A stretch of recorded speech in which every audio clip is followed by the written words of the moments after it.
Revolt in the Kremlin. After Trump's 28-point plan to end the war was leaked to the press, battles broke out in the Kremlin. The Z-Dogs started biting the hand that essentially feeds them. Hello, my name is Anastasiia Husarieva, and I'm about to tell you all the details. In the meantime, please like this video, write us something nice in the comments, preferably 7 or 8 words. And of course, subscribe to our channel if you haven't already. And I'll tell you who started biting whom in the Kremlin and how it's all going to end. So let's sort everything out step by step. The ideas of Trump's peace plan, which started being discussed at the end of autumn and are now causing a stir, were actually being talked about even before the summit in Alaska. That's what the Russian dictator claimed. According to him, back then they only discussed the general outlines and didn't go into any details. After the summit, the plan was refined. Now, supposedly, it consists of 28 points. Putin, for his part, says that Trump's plan could theoretically serve as the basis for a final peace, and Russia is ready to negotiate. But right now, the occupying country is pleased with the situation at the front. They believe there are no active threats to them. Because of this, the Kremlin, in principle, is not planning or rushing to urgently agree on peace. According to the Russian dictator, negotiations only make sense when all the conditions can be discussed in detail and otherwise no agreements will be reached.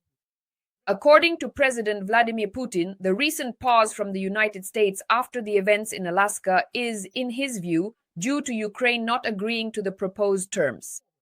Kyiv and its allies, in his opinion, hope to defeat Russia on the battlefield, but do not have complete information about what is actually happening at the front. However, it should be added that Putin also does not have complete information, especially considering the reports we have publicly heard about the capture of Ukrainian cities and so on, which are reported to Putin but do not correspond to reality. So the text of the plan is already in Moscow. They know it, but the implementation, there hasn't been a real discussion yet. The plan exists and it could become the basis for peace.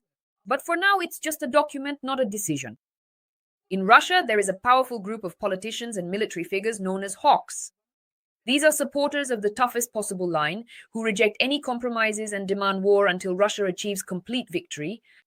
The first deputy chairman of the State Duma Defense Committee, Alexei Zhuravlyov, thank you.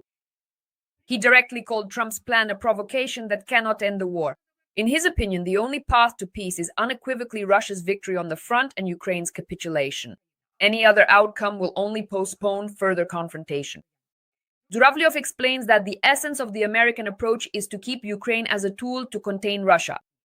Even if Ukraine is weakened both territorially and militarily, he believes it will still remain a significant threat, which is why Russia will have to keep large forces on its western border. He adds that in this way, America gains more freedom to prepare for rivalry with China. Zhuravlyov hopes that Russia will not agree to such provocations and finds it strange to put the American plan on the same level as Russia's demands, even if Washington tries to show that signing this document supposedly is beneficial to the Kremlin. Well, and of course, this position is also being discussed because many experts have called this plan specifically pro-Kremlin. Let's move on. Yevhen Skripnik, known by the call sign Prapor, is a longtime associate and close friend of Igor Strelkov-Gherkin, who essentially started the separatist movements in Ukraine's Donbas, and is now successfully sitting in a Russian prison from where he writes letters. So,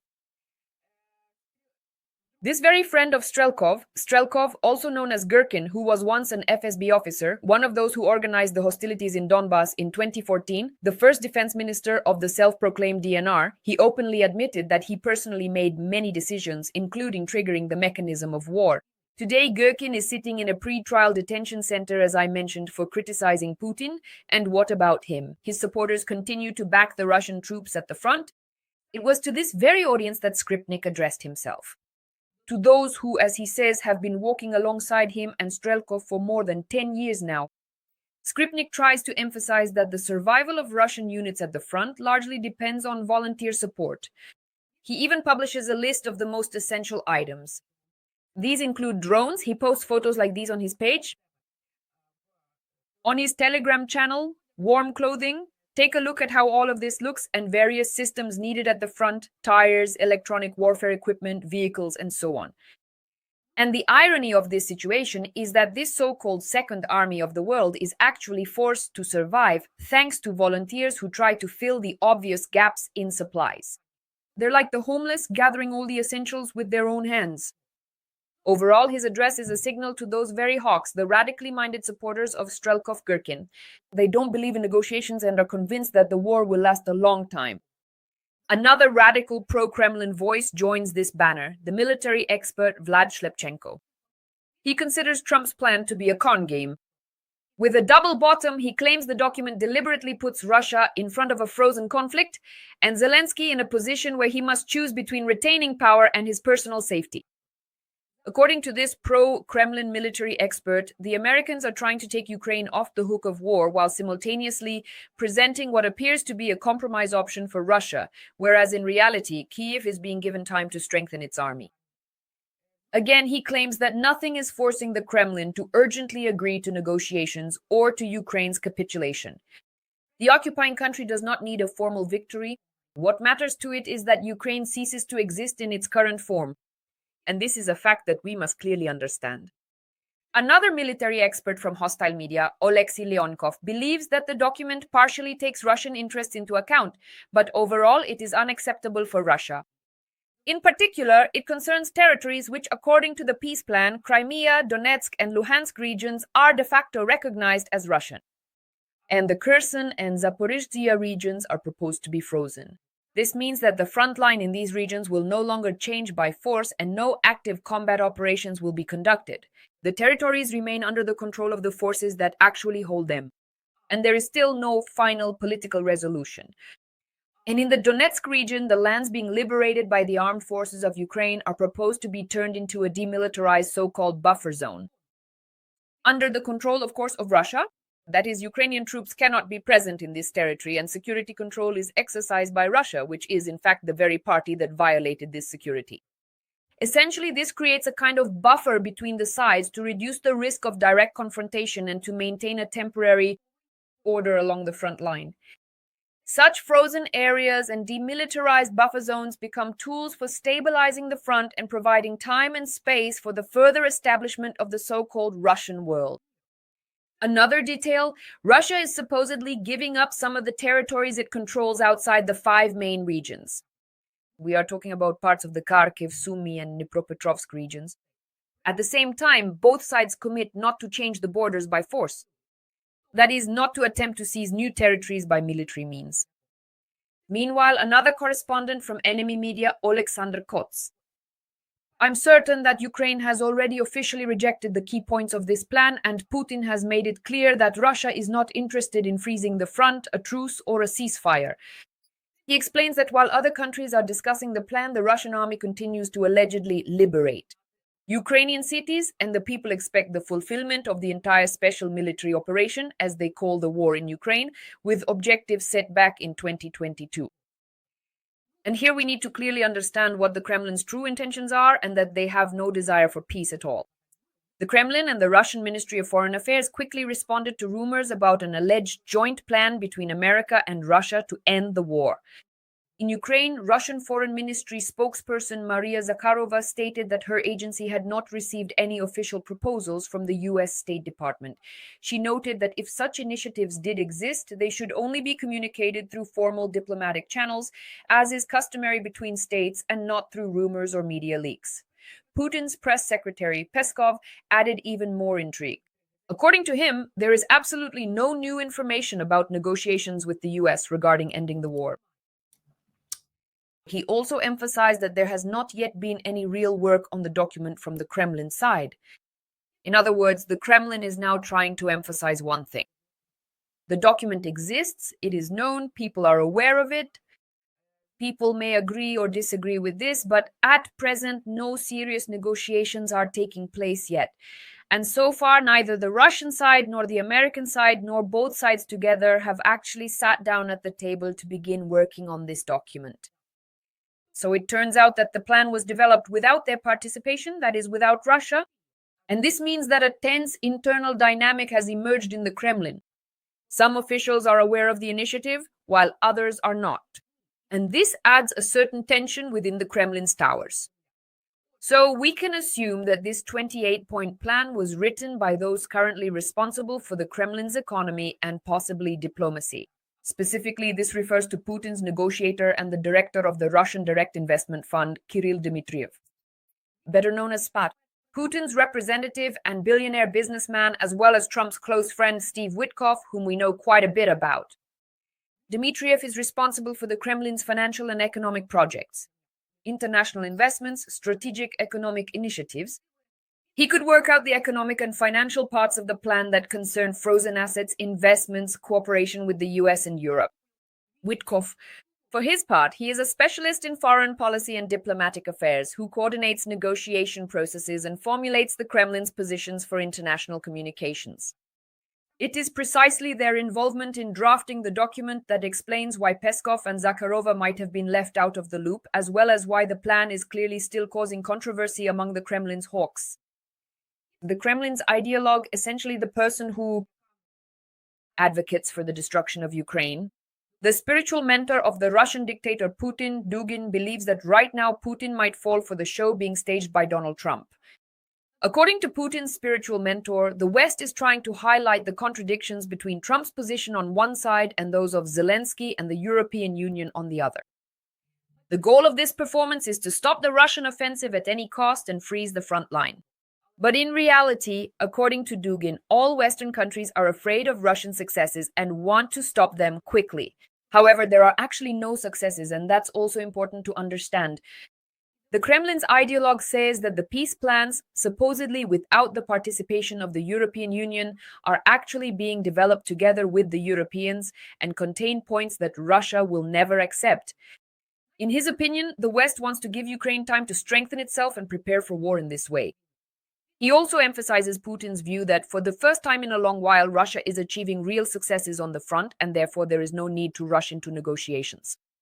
Dugin also warns against illusions. One should not believe that Trump has supposedly changed his mind and told the EU and Kiev to get lost.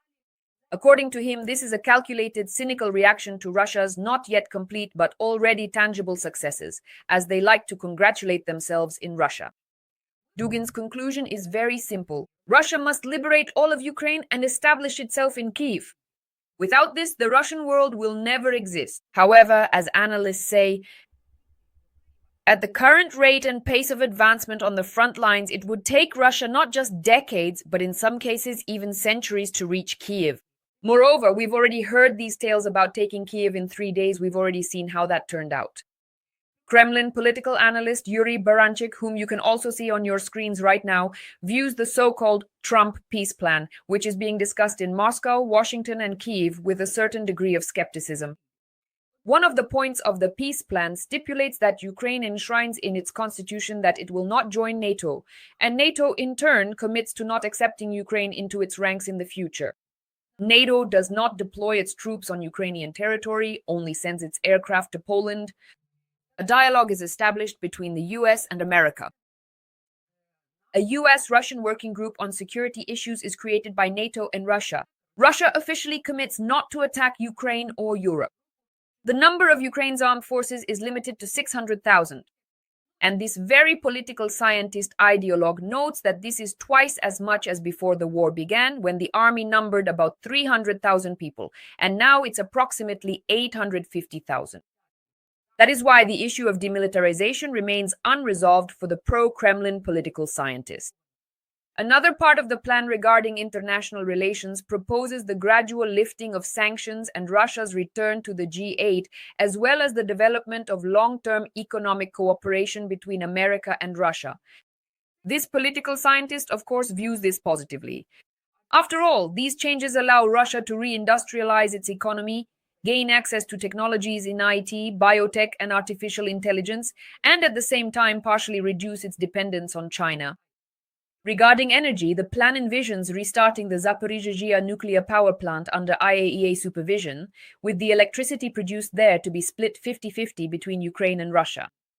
The United States of America will help restore Ukraine's gas infrastructure. A pro-Kremlin expert emphasizes that although the nuclear power plant is located on Russian-controlled territory, a compromise is possible to demonstrate a willingness to make concessions without losing strategic control. However, it is important to note that the inclusion of Ukrainian territories into the Russian constitution is absolutely illegal and contradicts all norms of international law. In the economic sphere, the US and Europe are launching a large investment package for the reconstruction of Ukraine, while Russia is transferring part of its frozen assets into a fund for this purpose. The political scientist considers this to be ambiguous. Essentially, Russia is financing the reconstruction of Ukraine, which looks like a kind of tribute, while control over the remaining frozen funds stays with the US. Humanitarian issues and policy include an all-for-all exchange. The return of children. Elections in Ukraine are to be held 100 days after the signing of the agreement, along with an amnesty for all participants in the conflict. The plan provides for a ban on Nazism and compliance with European Union rules regarding religious tolerance and the rights of linguistic minorities. Control and implementation will be carried out by the Peace Council, which will be headed by Trump. Violations will result in sanctions. In his overall conclusions, this expert emphasizes that the plan does not correspond to their ideal vision of victory. However, it does contain some advantages for the occupying country. He also notes that the plan effectively reduces Europe's role as an independent player and confirms the new global configuration. Russia, the United States of America, and China are becoming the main players in the world. And according to this propagandist, the document could become a roadmap for reducing risks between the United States of America and Russia. At the same time, it guarantees Russia real geopolitical recognition and control over strategically important territories.